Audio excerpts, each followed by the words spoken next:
조선야화를 찾아주셔서 감사합니다. 구독과 좋아요, 알림 설정 부탁드립니다. 옛날 충청도 지방에 살던 가난한 박선비라는 사람이 있었습니다.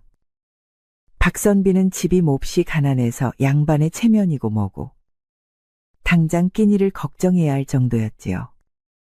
집에는 불을 뗄 장작도 없어서 한겨울에도 집안에 고드름이 달릴 정도였습니다.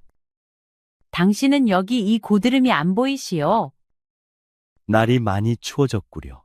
얼른 이불 속에서 몸을 녹이시오. 들어가 봐야 방바닥이 냉골인데 이게 무슨 소용이란 말이오? 미안하오. 그럼 내가 안아주리다. 아유 지겨워. 나가서 돈을 벌어오란 말이오. 아니면 장작이라도 구해오던지. 하지만 평생 글 공부만 하던 내가 어떻게 나가서 장작을 구하겠소. 지겨워 정말. 이제 당신이랑 더는 못 살겠소. 글 공부고 뭐고 당장 먹고 살 살도 없는데 책은 봐서 뭐 하자는 거요? 박선비의 집은 본래 가난하기는 했지만 이렇게 매일 끼니를 걱정해야 하는 상황은 아니었습니다. 하지만 부모님이 돌아가시고 박선비가 과거 시험에서 계속 떨어지면서 가세는 많이 기울었지요. 하지만 가난 속에서도 박선비는 매일 글 공부를 게을리하지 않았습니다. 언젠가는 반드시 과거 시험에 합격해 꼭 관직에 오른 모습을 부모님의 산소 앞에서 보여드리는 것이 박선비의 꿈이었지요. 하지만 아내는 그런 박선비의 모습을 못마땅해 했습니다. 장가를 들어서 처가 생겼으면 당장 끼니를 챙겨야 할 것이 아니오? 내 형편이 이러해서 미안하오. 그러나 글 공부를 게을리할 수 없지 않소. 그깟 글 공부가 뭐라고?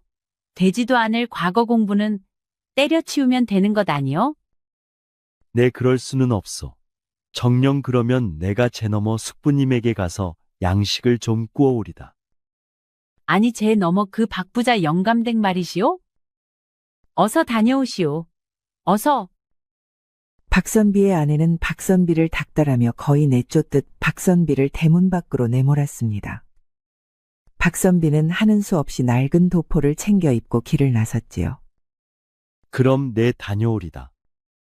양식이며 땔감을 살 돈을 구하기 전에는 돌아올 생각도 마시오. 박선비는 터덜터덜 걸음을 옮겼습니다. 아내의 잔소리에 겨우 집을 나서기는 했지만 그간 하도 여러 번 숙부인 박부자 영감에게 신세를 진 터라 도저히 발길이 떨어지지 않았지요. 사실 남편이 과거 공부를 한다고 하면 다른 집 아내들은 삭바느질을 해서 남편의 뒷바라지를 하지만 박선비의 아내는 달랐습니다. 시집 오기 전부터 넉넉하지 않은 박선비 집안의 형편을 알았으면서도 박선비의 아내는 손 하나 까딱하지 않았고 일은 절대 하지 않으려 했지요. 덕분에 박선비가 과거 공부를 하는 것도 못마땅해 하면서 공부 뒷바라지를 하기는커녕 오히려 돈을 벌어오라고 바가지를 긁었습니다. 숙부님께 또 뭐라고 하고 돈을 빌려야 하나. 박선비는 떨어지지 않는 발걸음을 억지로 옮겼습니다. 처음에는 박선비의 처지를 이해하고 돈을 빌려주었던 숙부님도 이제는 싫은 티를 내었기 때문이었지요. 숙부님, 숙부님. 아이고, 서방님 오셨습니까? 주인나리가 출타 중이신데 일을 어쩝니까? 아, 그러신가. 미안하네. 그런데 이 겨울에 어디를 가셨는가? 그거야 저는 모릅니다. 그저 어딜 가셨다가 며칠 있다 오신다 들었습니다. 박선비는 망설였습니다. 이대로 돌아갔다가는 마누라의 잔소리가 쏟아질 테니 숙부님이 안 계시다면 염치 없지만 숙모님에게라도 청을 넣어볼까 한 것입니다. 하지만 박선비가 잠시 망설이는 사이 하인이 박선비를 채근했습니다. 그러면 서방님 얼른 살펴가십시오. 아, 숙모님은 안에 안 계신가? 네, 잠시. 주인마님도 바쁘십니다요. 그럼 나중에 오십시오. 제가 말씀 전하겠습니다요. 박선비는 쫓겨나듯 집에서 나와야 했습니다. 박선비가 나오자마자 하인은 문을 덜커덩하고 잠갔지요. 그제야 박선비는 알 수 있었습니다. 자신의 숙부는 어디 먼 곳을 간 것이 아니라 집에 있다는 사실을 말이지요.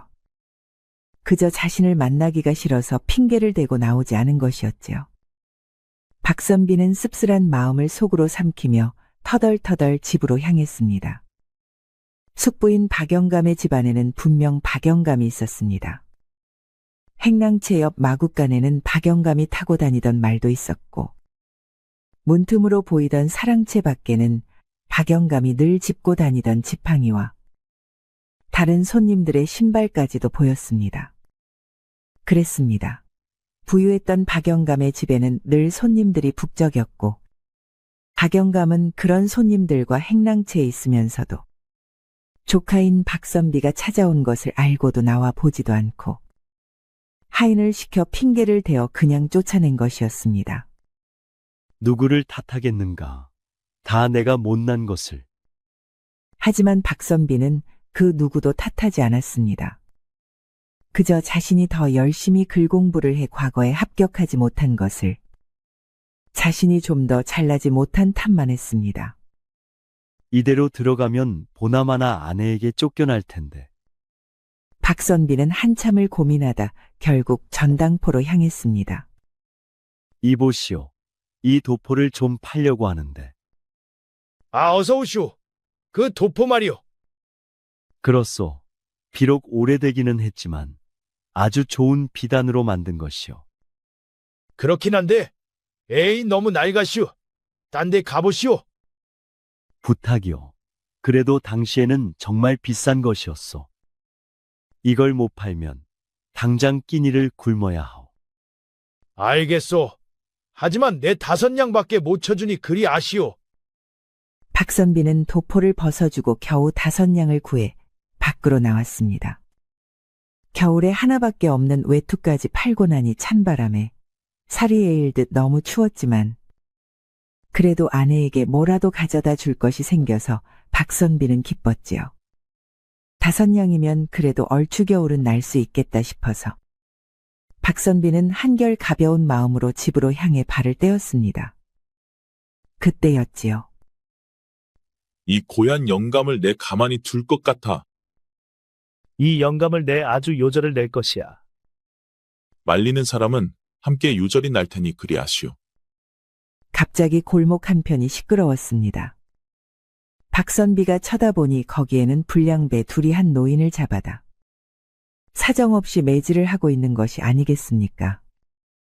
노인은 억센 두 불량배에게 잡혀 속수무책으로 맞고만 있고 덩치 큰 불량배의 위협에 사람들은 차마 말리지 못했지요. 박선비가 보니 이러다가는 사람이 큰일 날 듯 싶었습니다. 그래서 자신도 모르게 나서고 말았지요. 이보시게들, 이게 무슨 짓인가? 거선비 양반, 당신도 봉변당하기 싫으면 그만 돌아가시죠. 어허, 아무리 그래도 나이 든 노인을 이렇게 할 수가 있는가? 그만두시게. 우리가 왜 이러는지 이유도 모르면서 괜히 나서지 마시오. 그래, 무엇 때문에 이러는가? 무엇 때문에 이러는지 이유나 말을 하시게. 뭐 이유를 알면 당신이 우리 돈을 물어줄 것이요? 맞아. 이 늙은이가 우리 장사를 망쳐서 우리가 손해가 얼마나 큰 줄 아시오? 박선비는 자신도 모르게 움찔했습니다. 이야기를 듣고 보니 잘못한 사람은 그 두 불량배가 아니라 노인인 것 같았기 때문이었지요. 하지만 피를 흘리며 차가운 길에 쓰러져 있는 모습을 보니 마음이 안쓰러웠습니다. 그렇다고 사람을 이렇게 때리면 되겠어. 아무리 그래도 돈보다 사람이 먼저 아니오. 왜 선비 양반이 돈이라도 가지고 있어? 보아하니 이 추운 날씨에 도포자락도 없이 다니는 꼬락서니가 돈 한 푼 없어 보이는데. 그러게 말이야. 거 돈 있는 거 다 내놔 보시오. 박선비는 아차 싶어 허리춤에 차고 있던 돈꾸러미를 자신도 모르게 움켜쥐었습니다. 하지만 이미 늦었지요. 불량배들은 잽싸게 박선비의 돈꾸러미를 빼앗아가 버렸습니다. 아니 되오. 그 돈은 내가 겨울을 날 돈이오. 부탁이오. 아니 돈보다 사람이 먼저라고 하지 않았소? 내 선비님 가르침 잘 알았으니 이건 우리가 잘 가져갑니다. 거돈보다 사람이 먼저니 예수. 다푼이니 이 노인네 데리고 가서 국밥이나 사드슈. 아, 이 노인네가 하는 말 조심하시고. 불량배들은 박선비에게 푼돈을 몇 푼 던져주고는 사라졌습니다. 구경을 하고 있던 사람들은 박선비를 안타까운 눈으로 바라보았지요. 졸지에 전 재산을 빼앗긴 박선비는 망연자실한 심정으로 차가운 바닥에 주저앉아 있었습니다. 그때 불량배들에게 맞아 쓰러져 있던 노인이 신음소리를 내었지요. 선비님, 아이고 내 정신을 보게. 이보시오. 괜찮으시오. 박선비는 우선 사람은 살리고 봐야겠다 싶어 그 늙은이를 부축해 주막으로 갔습니다. 그리고 다푼을 전부 주고 방 하나를 빌려 뜨끈하게 불을 지피고 국밥도 청해서 노인에게 떠먹이고 팔다리를 주물러 주었지요. 이보시게. 노인 양반, 눈을 좀 떠보시게. 어서 이거라도 먹어야 기운이 나지. 고맙소. 고맙소, 선비 양반. 노인은 허겁지겁 밥을 먹더니 그대로 쓰러져 죽은 듯이 잠에 들었습니다. 박선비도 오랜만에 뜨끈한 국밥 한 그릇을 다 먹고 창가에 앉아 한숨을 내쉬었습니다. 이를 어쩔꼬. 이 겨울을 어떻게 지내야 좋을꼬. 박선비는 과거를 생각했습니다. 그에게도 꿈이 가득했던 시절은 있었습니다. 어린 시절 박선비는 동네에서 신동으로 통했고 사람들은 그가 곧 과거에 급제하여 마을을 빛내는 훌륭한 사람이 될 것이라 믿어 의심치 않았지요. 박초신의 아들은 진짜 훌륭한 인물이 될 거야.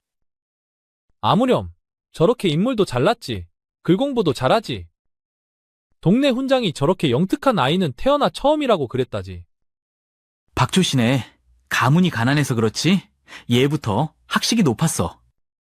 아니야. 재산이 꽤 있었는데 박초 씨가 형에게 전부 주고 자기는 글 공부만 할 수 있도록 해달라 한 거야. 사실은 박초 씨도 재산을 받았어야지. 사실은 그랬습니다. 박초 씨는 박선비의 아버지였지요. 원래 부자였던 박선비네 집안은 박선비의 아버지와 제 너머에 사는 박영감 형제가 있었는데 박선비의 아버지 박초 씨는 본래 욕심이 없었습니다.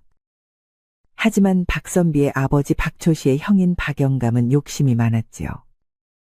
그래서 부모님이 돌아가시자 재산을 전부 탐내어 가져가고 박초 씨에게는 글 공부를 할 수 있도록 뒷바라지를 해주겠다 한 것입니다.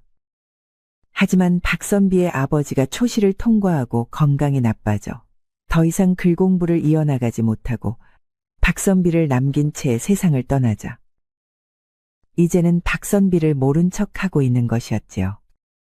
박선비는 어느덧 휘영청 떠오른 달빛을 보며 탄식했습니다. 아버지, 어머니, 보고 계신가요? 제가 못나서 정말 죄송합니다. 얼마쯤 지났을까? 박선비도 오래 추위에 떨어서인지 그만 까무룩 잠에 빠져들고 말았습니다.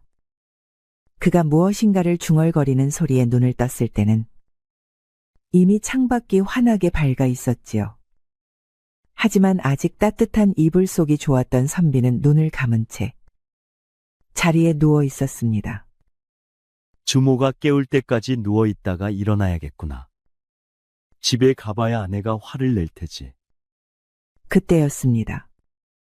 갑자기 눈앞이 번쩍하는 것이지 않습니까? 박선비는 비명을 지르며 자리에서 일어났습니다. 이게 무슨 짓이오? 일어나셨소? 박선비는 얼굴에 심한 고통을 느꼈습니다. 노인이 자던 목침으로 박선비의 콧잔등을 세게 내리친 것이죠. 곧바로 콧잔등이 팅팅 부어오르더니 눈을 뜰 수 없을 정도의 고통이 박선비에게 찾아왔지요. 박선비는 괘씸한 생각이 들었습니다. 어떻게 이럴 수가 있소? 은혜를 어떻게 이런 원수로 갚냔 말이오. 네, 살다 선비님처럼 처복이 없는 사람은 처음 봤소이다. 뭐요? 저는 관상을 보면서 먹고 사는 사람입지요. 그래서 어제 그 봉변을 당한 것입죠. 관상이라니? 그럼 어제 그 불량배들에게 나쁜 관상을 말해주고 맞을 뻔한 것이오. 그건 아닙니다요.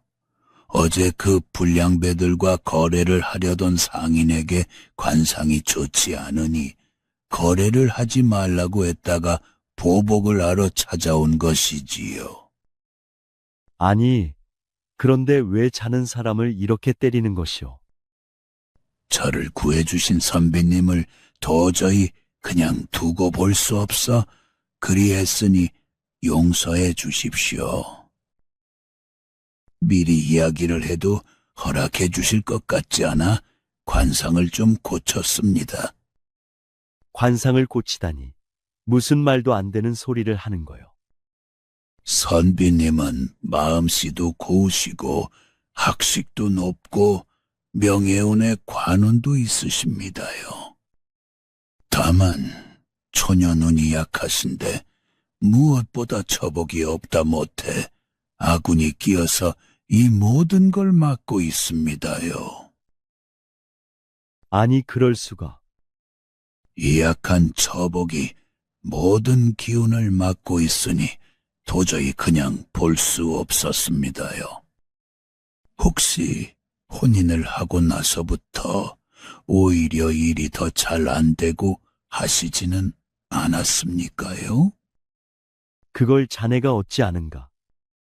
혼인을 하고 나서 오히려 글 공부도 안 되고 집안 살림은 더욱 기울고 정신이 사나워 공부에 집중도 안 되었을 것입니다요. 맞네. 내 사실 그랬네. 선비님은 고요한 물결과도 같은 사주이신데 이 물길은 막힘없이 잘 흘러야만 일이 풀립니다요. 초년 운이 약하기는 하지만 그래도 좋은 기운을 물려받았는데 하필 그것이 처로 인해 막혀서 고여 있습니다.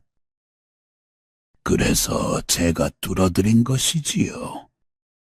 박선비는 부어올라 얼얼한 콧잔등을 어루만졌습니다. 아니, 이런다고 내 팔자가 달라지겠는가? 걱정 마십시오.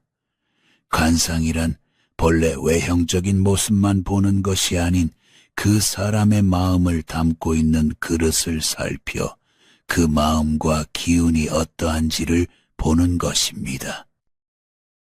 때로는 기운에 비해 그릇이 부족할 수도 있고 때로는 그릇에 비해 기운이 부족할 수도 있지요. 그럼 나는 기운에 비해 그릇이 부족하단 말인가? 부족한 것이 아니라 그릇이 조금 떨어져 나갔으니 그것을 제가 메꿔드린 것이라 생각하시면 됩니다. 가장 중요한 것은 바로 선비님의 마음입니다. 거참, 신기하긴 하지만 어쨌든 뭐 나쁜 마음으로 한 것은 아닌 것 같으니 내 믿어보겠네. 거기가 부었다 가라앉으면서 콧잔등이 위로 솟을 것입니다.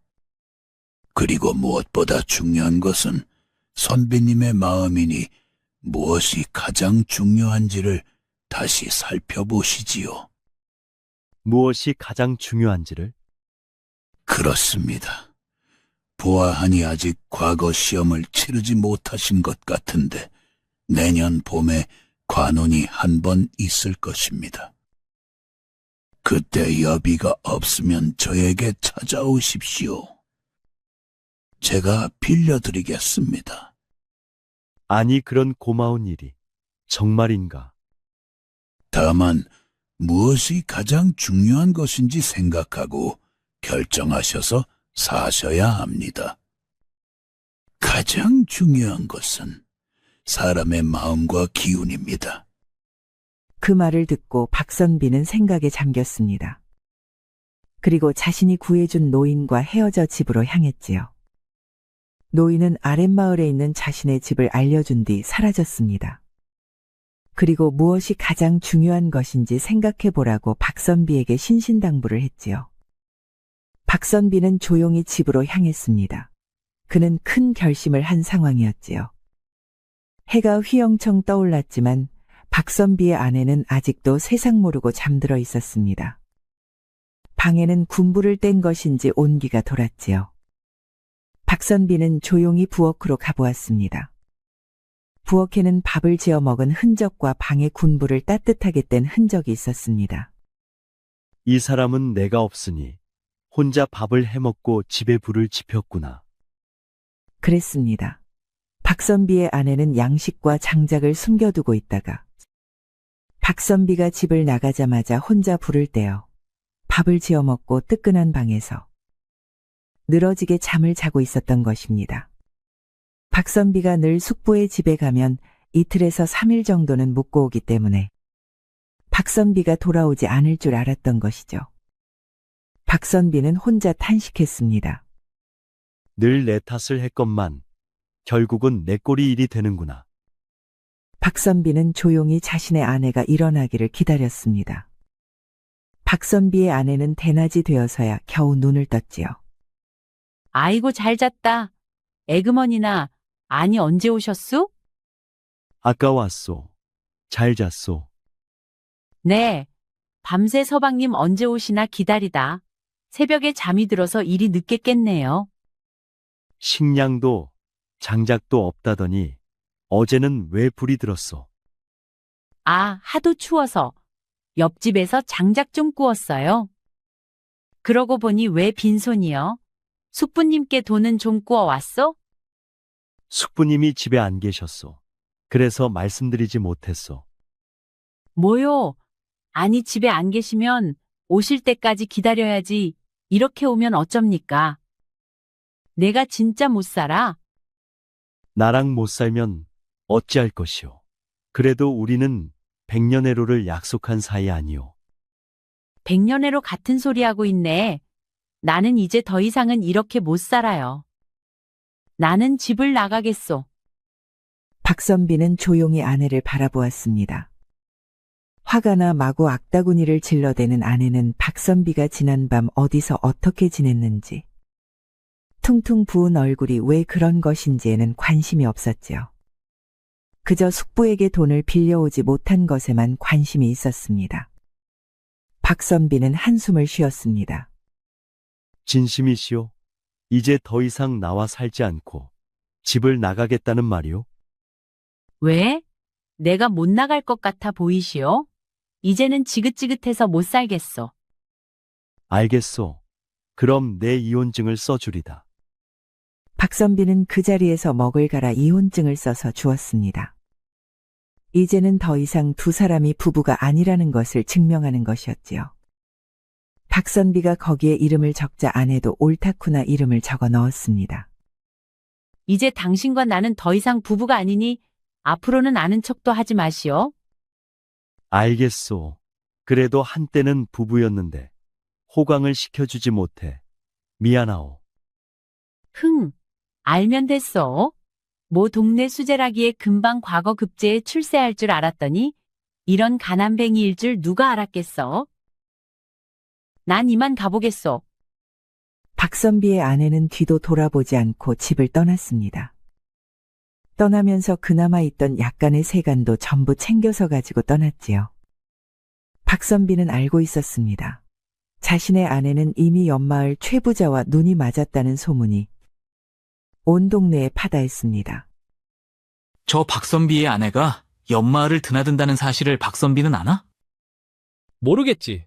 알고서야 저런 구박을 당하고 살 수야 있나. 그럴 리가. 아니, 지나가는 똥개도 다 아는 사실을 저 사람만 모른단 말인가. 내내 방 안에서 글만 읽고 사는데 어찌 알겠나. 참 딱하구먼. 그것도 모르고 저리 인자한 표정으로 아내 말이라면 다 해주려고 노력하는데 그것도 모르고. 아마 그나마 있던 집안 재산도 전부 빼돌려 팔아먹는 것도 모를 걸세. 설마 알고서도 모른 척하는 건가? 최진사는 박선비보다 20살은 많은 노인네였지만 돈은 많았지요. 사실 박선비는 동네 사람들이 수군거리는 소리를 알고 있었습니다. 그리고 자신의 아내가 부모님이 돌아가시자마자 집안일을 팽개치고 자주 집을 비우고 다닌다는 것도 알았지요. 그 이후로 집안 살림이 자꾸 줄어드는 것도 말입니다. 하지만 그간 박선비는 그것을 전부 자신의 탓으로 여기며 모른 척 해왔습니다. 박선비는 조용히 방 안에 앉아 자신이 구해준 노인의 말을 떠올렸습니다. 가장 중요한 것은 우선 악운을 없애고 악연을 정리하는 것입니다. 악운을 없애고 악연을 정리해. 선비님의 단점은 사람이 너무 인자해 끊어내야 할 것과 정리해야 할 것을 보지 못한다는 것입니다. 아니, 보아도 모른 척하는 것이겠지요. 내 주변에 끊어내야 할 것이 있다는 말이오? 저는 모릅니다. 하지만 스스로 잘 생각해 보십시오. 그리고 무엇을 외면하고 있는 것인지를 깨달아야 합니다. 외면하고 있는 것이라. 그리고 악연과 악운이 있다면 그것을 좋은 것과 바꾸는 것이 가장 좋습니다. 나에게 있는 나쁜 것을 몰아내고 좋은 기운으로 바꾸십시오. 박선비는 그나마 자신이 가지고 있는 재산의 전부인 초가집을 처분했습니다. 그리고 한양을 향해 길을 떠났지요. 낡은 두루마기를 걸친 박선비의 행색은 초라하기 그지없었지만 눈빛만은 반짝였습니다. 그는 떠나기 전 아버지와 어머니가 묻힌 산소를 찾아가 절을 했습니다. 어머니, 아버지, 소자 이제 무엇이 중요한지 잘 알게 되었습니다. 꼭 과거의 급제에 돌아오겠습니다. 박선비가 그나마 가지고 있던 재산을 전부 처분하고 길을 떠나자 동네 사람들은 수군거렸습니다. 아니, 저 초가집도 다 팔고 어디를 간다는 거야? 이제 이 동네에 살기도 민망하니 도망을 가는 모양이지. 한양으로 가서 과거 시험을 본다는데? 과거가 언제 열릴 줄 알고 간다는 거야. 참 무모하기도 하지. 가다가 얼어 죽겠네 그려. 그것도 그렇네. 저 양반이 과거 급제하는 것보다 우리 집 강아지가 말하는 걸 기다리는 게 더 빠르겠어. 사람들은 비웃었지만 박선비는 묵묵히 길을 지나 한양으로 향했습니다. 그 가슴 속에는 자신에게 무엇이 가장 중요한 것인지, 그리고 무엇을 위해 살아야 하는 것인지를 향한 열망만이 타올랐지요. 박선비는 쉼없이 걸었습니다. 그리고 최대한 여비를 아끼기 위해 조금이라도 더 많이 걸으려고 노력했습니다. 중간 주막에 들려 잠시 쉬어갈 때도 밤에는 달빛을 벗삼아 책을 꺼내 글을 읽었습니다. 그러던 어느 날 밤, 길을 착각한 박선비는 밤이 늦도록 주막을 찾지 못했습니다. 큰일이다. 이러다가는 산속에서 얼어 죽거나 짐승들의 밥이 되겠구나. 그때였습니다. 거짓말처럼 박선비의 눈앞에 집 한 채가 나타났지요. 박선비는 황급히 그 집을 향해 다가가 대문을 흔들었습니다. 거기 누구 안 계시오? 아무도 없어. 이 밤에 누구시오? 죄송하오. 제가 길을 잃어서 그런데 부디 하룻밤만 재워주시오. 초가집에서 나온 사람은 인상이 험악한 산꾼이었습니다.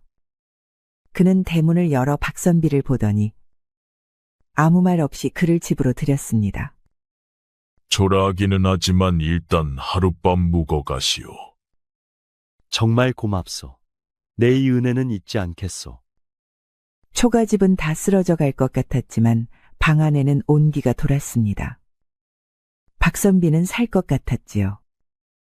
그때 한 여인이 상을 들고 들어왔습니다. 작은 상 위에는 따뜻한 밥과 나물 반찬이 차려져 있었지요. 박선비는 고마운 마음에 고개를 들었다가 여인의 얼굴을 보고 깜짝 놀랐습니다. 이런 산속에 사는 여인이라 보기에는 믿기지 않을 정도로 아름다웠기 때문입니다. 고맙소. 차린 것이 부족하지만 시장기는 면할 것입니다. 내 처요. 이 산 속에 우리 단둘만 살고 있소이다. 아, 그러시군요. 감사합니다.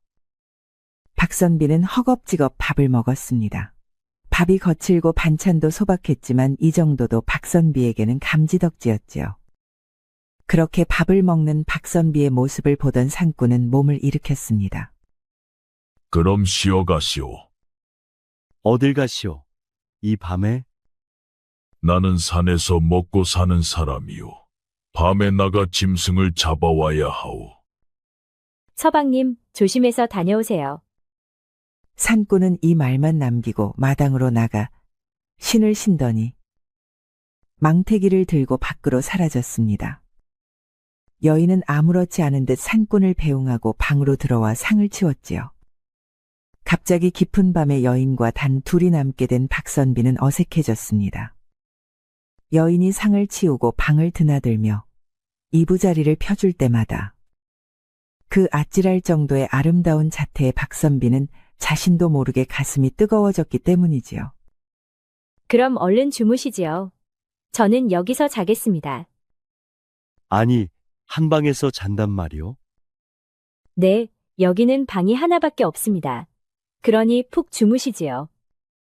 아무리 그래도 제가 여기서 자도 괜찮습니까?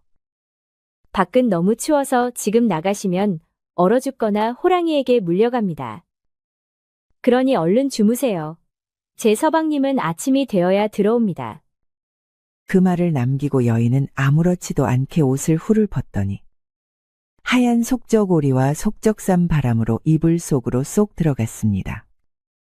박선비의 이불과는 고작 한 뼘의 거리밖에 되지 않았지요. 박선비도 헛기침을 하면 이불 속으로 들어갔지만 잠이 올 리 없었지요. 사방은 고요하고 방 안으로는 은은한 달빛만이 흘러들었습니다. 방 안에는 여인이 풍기는 향기로 가득 찼습니다. 박선비는 서서히 자신이 그 향기에 취하는 것을 느꼈습니다. 그때였지요. 선비님, 네, 말씀하시지요. 저 좀 안아주세요. 날이 너무 춥습니다. 아니, 그럴 수는. 박선비가 말을 마치기도 전에 여인이 슬그머니 다가와 박선비의 품에 와 안겼습니다. 훅 끼치는 여인의 향기와 보드라운 살결에 박선비는 그만 아찔해졌지요. 그때였습니다. 아야, 여인이 갑자기 안겨와 버둥대던 박선비는 그만 방바닥에 콧잔등을 찍고 말았습니다. 자신이 장터에서 구해준 노인에게 맞았다. 겨우 가라앉았던 콧잔등을 다시 바닥에 찍고 나자 박선비는 정신이 번쩍 들었습니다. 이러지 마시오. 박선비는 자리에서 벌떡 일어나 앉았습니다. 여인은 당황했지요. 왜 그러십니까? 당신은 엄연히 지아비가 있는 몸 아닙니까? 나는 과거를 보러 가는 선비요. 도리에 어긋나는 짓은 할 수 없소. 박선비는 다시 의관을 정제했습니다. 오늘 밤 베푸신 온정은 내 감사히 받겠소. 그러니 이만 가보겠습니다. 하지만 여인은 눈빛 하나 흔들리지 않고 이불위로 일어나 앉더니 말을 이었지요. 밖은 춥고 들짐승들이 뛰어다니고 있습니다. 이대로 나가면 필시 목숨을 잃을지도 모릅니다. 박선비는 멈칫했습니다. 하지만 그는 마음을 다잡았지요. 그리고 자신에게 무엇이 가장 중요한 것인지를 다시 새겼습니다. 그렇습니다. 박선비는 모든 것을 버리고 평생의 꿈인 과거 시험을 보고 관직에 나아가 부모님에게 그 모습을 보여주는 것이 가장 중요했습니다. 그것을 이런 하룻밤으로 망쳐버릴 수는 없었지요. 괜찮소. 이런 짓을 벌이느니 차라리 내 죽고 말겠소. 진짜인가 보네. 그럼 어디 나가보시오. 박선비는 방문을 열었습니다. 아니, 열려고 했습니다. 하지만 방문은 꿈쩍도 하지 않았지요. 당황한 박선비가 문고리를 붙잡고 용을 쓰자 여인은 깔깔 웃었습니다. 내 당신 같은 선비는 100년 만에 처음이오. 뭐라고? 100년이라니? 걱정 마시오. 내 오늘 밤 살려줄 테니 그 집념과 용기가 가상하구려. 아니 그렇습니까? 서방님? 박선비는 순간 놀라 자리에 주저앉았습니다. 방구석 어둠 속에서 갑자기 여인의 남편 산꾼이 모습을 드러냈기 때문이었지요. 과연 그렇군. 재미있는 놀거리가 생길 줄 알았더니 실망이로군. 그러지 마십시오. 나는 저 선비가 마음에 듭니다. 저를 보며 눈을 부릅뜨는 걸 보셨습니까? 보았소. 과거 시험을 보면 나라의 좋은 일꾼이 되겠소. 그러니 기특하게 생각해 주시오. 여인은 갑자기 산꾼에게 안기며 애교를 부렸습니다. 여인을 안는 산꾼의 손은 무지막지하게 크고 거칠어 보였지요. 박선비는 더더욱 놀라 문을 열기 위해 문고리를 잡고 늘어졌습니다. 하지만 문은 꼼짝도 하지 않았지요. 이복의 선비 양반, 검은 대문으로 가서 기둥 아래 지네를 밟아 죽이시게. 예, 그게 무슨... 내 말대로 해. 검은 대문으로 가서 기둥 아래에 끓는 기름을 부으면 된다네. 그 말을 마치고 산꾼은 껄껄 웃었습니다. 그 웃음이 마치 벼락을 치는 것 같아 박선비는 그만 정신을 잃고 말았지요. 잠시 후 따뜻한 햇살에 박선비는 눈을 떴습니다. 그리고 기절할 듯 놀랐지요. 그는 다 허물어져가는 낡은 사당 안 잠긴 문고리를 붙잡은 채 기절해 있다 깨어난 것입니다. 그는 주위를 둘러보았습니다. 사당 안에는 험상궂은 천하 대장군과 지하 여장군을 기리는 두 장승이 우뚝 서 있었습니다. 그는 그제야 간밤에 자신에게 장난을 친 부부가 그 두 장승이라는 것을 알았습니다. 그는 그 앞에서 조용히 절을 올렸습니다. 그리고 한양으로 떠났지요. 박선비는 무사히 한양에 도착했습니다. 그리고 주막 하나를 골라 줄인 배를 채웠지요. 그리고 주모에게 물었습니다. 주모, 여기에 검은 대문집이 있어. 검은 대문이요? 그런 집은 없습니다요. 누가 대문을 검게 칠한답니까요? 아, 그렇소. 그럼 혹시 지네가 있거나 그런 집이 있어. 아니 멀리서 온 양반이 무슨 헛소문을 들었나? 자꾸 해괴한 소리를 한답니까? 아, 미안하오. 안 그래도 지금 오정승 댁에 초상이 나서 분위기가 흉흉한데. 초상이라니 오정승이라면 나라에서 제일 가는 명문가 아니오? 누가 아니라오. 그런데 갑자기 한 달 전부터 그 집 식솔들이 줄줄이 죽어나가고 있답니다. 지금은 그 집 외동딸도 알아누워서 난리가 났어요. 아니 무슨 병이라도 돌고 있어. 그걸 모르니 난리지 않겠어요. 처음에는 돌림병인 줄 알고 전부 긴장했는데 그 집 식구들 외에는 아픈 사람이 없어요. 한 달 내내 2, 3일에 하루꼴로 사람이 죽어나가고 있는 판이요. 아니 그런 일이. 지금 그 집 주변으로 얼씬거리는 사람도 없어요. 처음에는 하인들이 죽어나가더니 마님도 돌아가시고 지금은 그 집 외동딸도 사경을 헤매고 있대요. 아, 병세를 보러 갔던 의원마저 집에서 나오던 길에 죽어버렸으니 누가 가겠소? 지금은 하인도 전부 도망가고 오대감과 아픈 딸들만 그 큰 집에 남았다고 그럽디다. 박선비는 자리에서 벌떡 일어났습니다. 오대감. 나라에서 제일 가는 정승인 오대감의 성인 오씨는 검은색을 뜻하는 말이기도 했습니다. 박선비는 당장 오대감의 집으로 달려갔지요. 이리 오너라. 이리 오너라. 박선비가 그 집 앞으로 가 사람을 불렀지만 대답하는 이는 아무도 없었습니다. 과연 주모의 말대로 고래등 같은 집은 텅텅 비어 있었습니다. 박선비는 용기를 내어 집으로 들어가 안채 앞에서 큰 소리로 고했지요. 대감나리, 오대감나리. 대체 누구시오? 오대감은 힘없이 방에서 나오다 마당에 서 있는 초라한 행색의 선비를 보고 깜짝 놀랐습니다. 그리고 말했지요. 누구인지는 모르나 내 사정이 있어 당분간 계금받지 않소. 얼른 집을 나가시오. 대감, 제가 따님의 병을 낫게 할 수 있습니다. 여기 부엌이 어디입니까? 오대감은 의아했습니다. 하지만 박선비가 하나밖에 없는 딸의 병을 낫게 할 수 있다는 말에 솔깃했지요.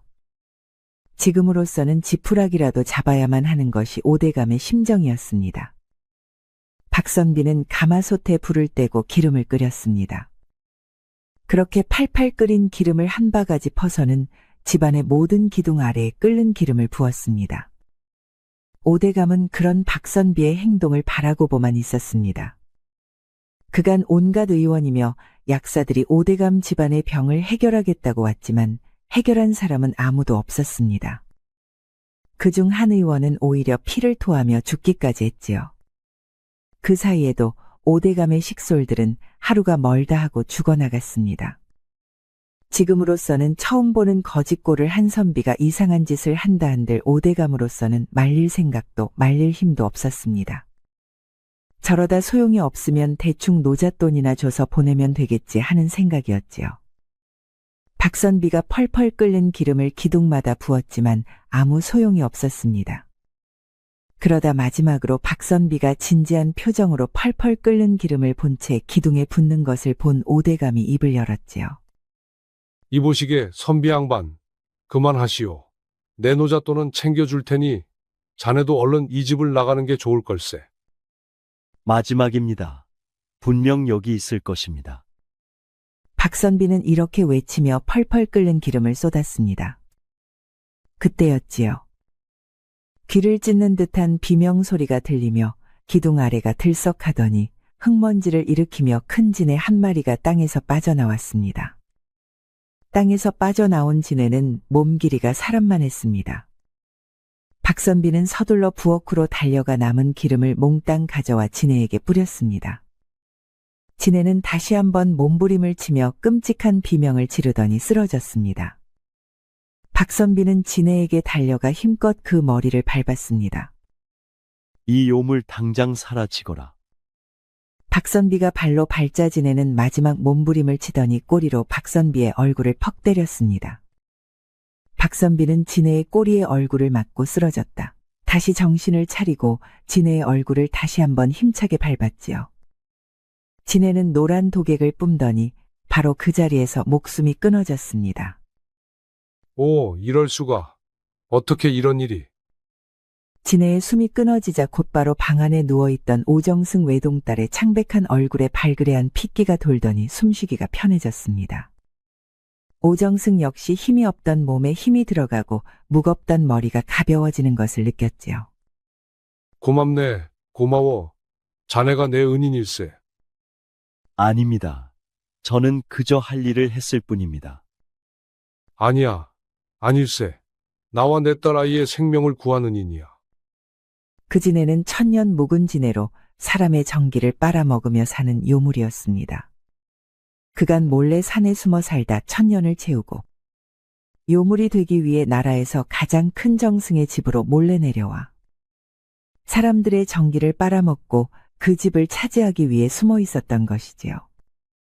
박선비는 진해의 꼬리의 얼굴을, 그것도 콧잔등을 심하게 맞아온 얼굴이 퉁퉁 부었습니다. 진해가 죽으며 내뿜은 독이 튀어 며칠을 앓기도 했지요. 오정승은 박선비를 자신의 집에 머물게 하고 글공부를 지원하는 일도 아끼지 않았습니다. 오정승의 배려로 오정승의 집에서 치료를 하고 일어나 글공부를 하던 박선비는 어느 날 세수를 하기 위해 물 위로 얼굴을 숙이다 깜짝 놀랐습니다. 이럴 수가. 이제 콧잔등이 위로 솟아올라 아예 꺼지지도 않는구나. 그랬습니다.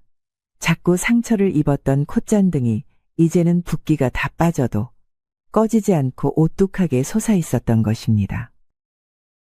원래도 수려했던 박선비의 외모는 날렵해진 콧잔등 덕분에 더욱더 수려했습니다. 그리고 돌아온 봄, 나라에서는 오정승이 요물을 해치운 공을 세운 기념으로 과거가 열렸습니다. 물론 그 과거의 주인공은 바로 박선비였지요. 과거를 보러 가는 날 아침 오정승의 딸은 박선비에게 손수건을 건넸습니다. 선비님, 제가 선비님의 장원을 기원하며 직접 수놓은 것입니다. 꼭 장원을 하십시오. 낭자, 고맙습니다. 잘 보고 오겠습니다. 무엇이 걱정인가? 자네의 공을 기리는 과거 시험 아닌가? 거기에 평소 자네의 학식이면 아무 걱정할 필요가 없네. 과찬이십니다. 최선을 다하고 오겠습니다. 걱정 말게. 내 자네가 과거에 합격하지 못해도 내 딸아이와 혼인을 시킬 생각이니. 예, 저같이 미천한 사람에게 낭자를. 그럼 어쩌나. 우리 딸아이가 자기 생명을 구해준 은인이니 자네 아니면 시집을 안 간다고 밤마다 조르는데 이러다 내가 죽겠네. 아버님, 그만 놀리셔요. 박선비는 무사히 과거를 보고 장원급제를 했습니다. 그리고 어사화를 달고 당당히 오정승의 집으로 돌아갔지요. 그곳에서 그는 오정승의 딸과 혼인을 하여 관직에 나아갔습니다. 나라에서는 박선비가 살았던 고을로 박선비를 내려보냈지요. 새로운 관찰사로 박선비가 왔다는 말에 동네는 난리가 났습니다. 세상에, 그 박선비가 이렇게 출세를 할 줄 누가 알았겠어? 그러게 말이야. 저것 좀 보세. 아이고 정말 인물이 훤칠하시기도 하지. 박선비님, 아니, 새로운 부사 나으리가 이제 이 마을을 잘 다스려 주시겠지. 그때였습니다. 새로운 관찰사의 행렬을 구경하는 사람들, 틈으로 뛰어들어 행렬을 막는 이가 있었습니다. 서방님, 서방님, 이제야 돌아오셨습니까? 그 사람은 바로 박선비가 예전 가난한 선비로 있었을 때 박선비를 버리고 옆마을 최부자에게 도망을 갔던 박선비의 예전 아내였습니다. 그 아내는 박선비가 관찰사가 되어 출세를 했다는 말을 듣자마자 버선발로 달려와 아무 일도 없던 것처럼 박선비를 불렀지요. 접니다, 서방님. 서방님의 아내여요. 참으로 이상합니다. 그대는 내가 싫다고 옆마을 부자에게 도망을 가지 않았소? 무슨 말씀이십니까? 저는 서방님이 한양으로 과거를 보러 가실 동안 서방님을 기다리고 있겠다 하지 않았습니까? 서방님 안 사람은 접니다. 그럼 이 증표는 무엇이오? 박선비는 그의 앞길을 막아선 예전 아내에게 이혼 증서를 내보였습니다. 거기에는 박선비와 아내가 혼인을 끝내고 갈라선다는 내용과 함께 예전 아내의 이름도 똑똑히 적혀 있었습니다. 증표가 명확하니 물러서시오. 한 번만 더 얼씬하면 그때는 지엄하게 다스릴 것이니. 이럴 수가, 이럴 수가. 서방님 무슨 일입니까? 아무것도 아니오. 몸도 힘든데 나오지 마시오. 어서 가십시다. 박선비와 오정승의 딸은 망연자실하여 눈물을 흘리는 박선비의 예전 아내를 길에 버려두고 관할을 향해 나아갔습니다. 사람들은 눈물을 흘리는 박선비의 예전 아내를 비웃으며 침을 뱉었지요. 박선비는 그 이후로 관직을 두루 거치며 백성들의 자자한 칭송을 받았습니다. 그리고 오정승의 딸과의 사이에서 5 남매를 낳아 잘 키웠습니다. 그리고 오래도록 행복하게 잘 살았지요. 흔히 사람들은 운명과 팔자를 이야기하기도 합니다. 일이 잘 되는 것도 운명이고 잘 안 되는 것도 팔자라고 하면서 스스로를 탓하기도 하지요. 하지만 가장 중요한 것은 그 운명을 개척해 나가는 나 자신의 의지와 아무리 어려운 상황이 닥쳐도 그것을 이겨내는 마음이 아닐까요? 박선비는 힘든 상황에서도 자신보다 다른 사람을 돕고자 하는 선한 마음을 가졌고, 처음에는 자신의 운명이 모두 자신의 탓이라 여겼지만 곧 마음을 고쳐먹고 자신의 운명을 스스로 개척하고자 했습니다. 그리고 자신의 목표를 향해 그 어떤 것에도 흔들리지 않고 묵묵히 나아갔지요. 그렇기에 결국 안 좋은 운명과 팔자를 고치고 행복한 삶을 살게 되었던 것입니다. 팔자는 십자에서 2개가 빠져 팔자라고 합니다. 그 2개는 내가 채울 수 있는 것이고 나머지 2개를 무엇을 채우느냐에 따라 그 팔자가 바뀌기도 하는 것이니 운명은 정해져 머물러 있는 것이 아니고 늘 흘러가며 나와 함께 변하는 것이라 할 수 있을 것입니다. 그렇기에 우리는 우리의 운명을 그저 받아들이는 것이 아니라 늘 개척하고 좋게 바꾸어 가도록 해야 할 것입니다.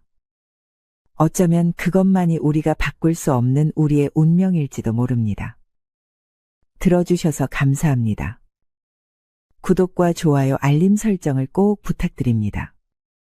우리 이야기가 여러분들에게 조금이나마 재미를 선사할 수 있기를 바랍니다. 다른 재미있는 영상도 많으니 즐겁게 봐주세요. 그럼 여러분 모두 행복하고 즐거운 시간 되세요.